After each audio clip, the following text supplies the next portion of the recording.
نام هاوار یوسف غفر عەبدولکەریمە. ئەنجومەنی ئاسایشی هەرێم ڕایگەیاند کە گروپێکی 5 کەسی داعشیان لە مەخمور دەستگیر کردووە کە سەرجەمیان کوردن و ویستویانە بچنە حەویجە. لە ڕاگەندراوی ئەنجومەنی ئاسایشی هەرێم کە دانپێدانانەکانی 5 کەسەکەی تێدا بڵاو کردوێتەوە هاتووە، سەرپەرشتیاری گروپەکە ناوی هاوار یوسف غەفورە و پێشتر چەکداری بەرەی نوسرە بووە لە سووریا. لە دانپێدانانەکەدا هاوار دەڵێت لە ڕێی کەسێکی دیکەوە بە ناوی شکارپۆڵە کە لەلایەن هێزە ئەمنیەکانی هەرێمەوە داواکراوە لە ڕێگەی تۆڕە کۆمەڵایەتیەکانەوە پەیوەندی بە بەرەی نوسرەوە کردووە. سەرەتا چوومە جەبەل تورکمان، لە جەبەل تورکمان چوومە کەتیبەی کۆساری لەوێ لەناو جەبهەی نوسرە. پاش ماوەیەک مامەوە لەوێ کە ناوەسەڕەکەم ئەبوو حەمزەیە، لەوێ مامەوە فکری ئەوانم بەدڵ نەبوو، بۆیە بەهۆی تۆڕە کۆمەڵایەتەکان و فەیسبووکەوە پەیوەندیم کرد بە ئەبوو یاسر کە کوردە لەناو دەوڵەتی ئیسلامیە. یەکێکی دیکە لە چەکدارەکان ناوی هەڵمەت عومەر عوسمانە و دانیشتووی هەڵەبجە بووە و بەپێی دانپێدانانەکانی هەڵمەت لە ڕێی هاوارەوە بیری داعشی بۆ دروست بووە. ئەویش دەڵێت لە ڕێی تۆڕە کۆمەڵایەتیەکانەوە پەیوەندی بە ئەمیرێکی چەکدارانی داعشەوە کردووە. لە ڕێگەی هەواری ڕەفیقمەوە کە لە ناو جەبهەت نوسرە بوو پەیوەندیمان بەیەکەوە بوو، باسی فکرەی جیهادی بۆ دروست کردم و لەگەڵ برادەرەکان کە بە ناوی هەوار فەرهەنگ و عەبدوڵڵا و هانی لەگەڵ هەوارە. چەکداری سێم ناوی عەبدوڵڵا باقی عەبدوڵڵایە و دانیشتووی هەڵەبجەیە و تەمەنی 19 ساڵە و خۆی دەڵێت لە ڕێی هاوارەوە پەیوەندیان بە داعشەوە کردووە و بەیعەتیان بە داعش داوە.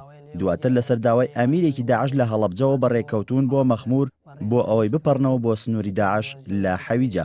ناوم عەبدوڵڵا باقی عەبدوڵڵا ڕەشیدە، دانیشتووی شاری هەڵەبجەم، لە دایکبووی 1998م. ماوەیە لەمەوە پێش برادەرێکم بە ناوی هەوار ڕۆژ بۆ ناو جەبهەت نەسرە، ماوەیە لێ بوو دیار بوو فکری ئێوانی بەدڵ نەبوو، هاتۆ بۆ هەڵەبجە. کە ئێمەی کۆ کردو وتی بە ئێمە دوای مناقەشەیەکی زۆر ڕۆشتین باخەکەی حاجی فاتیح، لەوێ دانیشتین دوو-سێ جار دراسەمانە کرد و مناقەشەمانە کرد، دوایە کە بڕیارماندا بڕین بۆ ناو دەولەی ئیسلامی. ناوم فەرهەنگ عەباس عەبدوڕەحمان ڕەشیدە، خەڵکی شاری هەڵەبجەی شەهیدم، موالیدم 1994.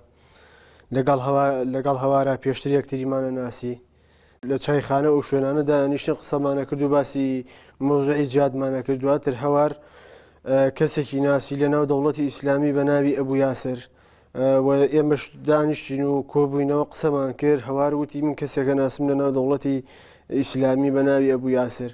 مانی ئیبراهیم ڕەشید فەرەجە، دانیشتووی خەڵکی هەڵەبجەم، تەمەنم موالیدم 1990، خوێندکارم لە پۆلی 12 علمی.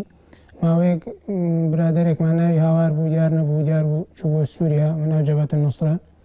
پێش ماوەیەک هاتەوە بۆ هەڵەبجە، دیار بوو فکرەی ئەوی پێ باش نەبوو. ئێمەش ئیتیفاقمان کرد و پێکەوە هاتین، ڕێگەی هەولێر مەخمورمان پێ باش بوو، هاتین لە مەخمور تر لەوێ دەستگیر کرین، ئاسایش دەستگیری کردین و